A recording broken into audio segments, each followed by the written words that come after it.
Start. We have heard learned counsel for the parties at some length.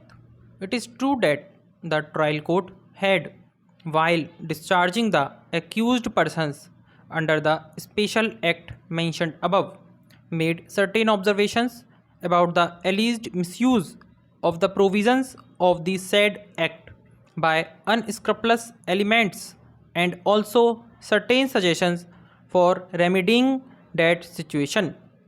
It is also true that the High Trial Court had come to the conclusion that there is no real basis for it to frame any charge against the accused persons under the said act. But it is equally true that while settling aside that order and directing a fresh order on the question of charge, the High Court has clearly mentioned that the trial court shall remain uninfluenced by the observation made in its earlier order. That observation is, in the opinion of the High Court, a sufficient safeguard against any possible prejudice to the complainant, appellant, herein making transfer of the case from the court at Rohini to any other court unnecessary. Now, in the ordinary course, if an order passed by the court is set aside, the observations and findings recorded therein also get obliterated for all intents and purposes.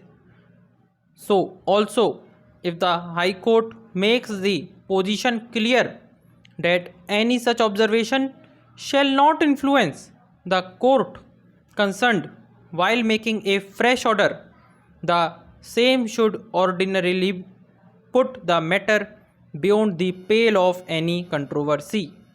Next para.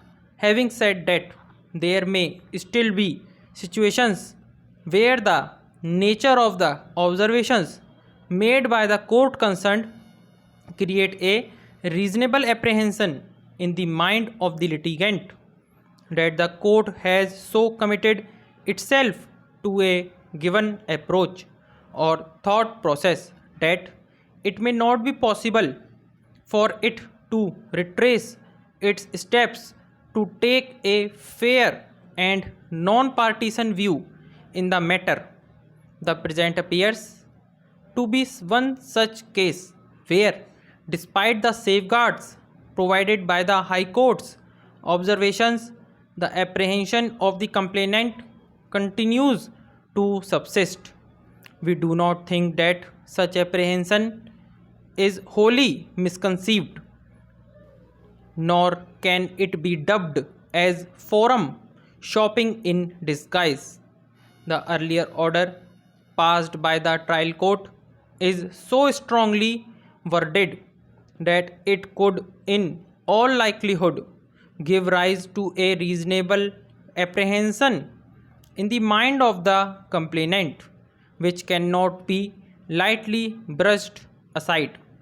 We must hasten to add that we are not in the least suggesting that the presiding officer of the trial court is totally incapable of adopting a fair approach while passing a fresh order, but then the question is not whether the judge is biased or incapable of rising above the earlier questions observations made by her.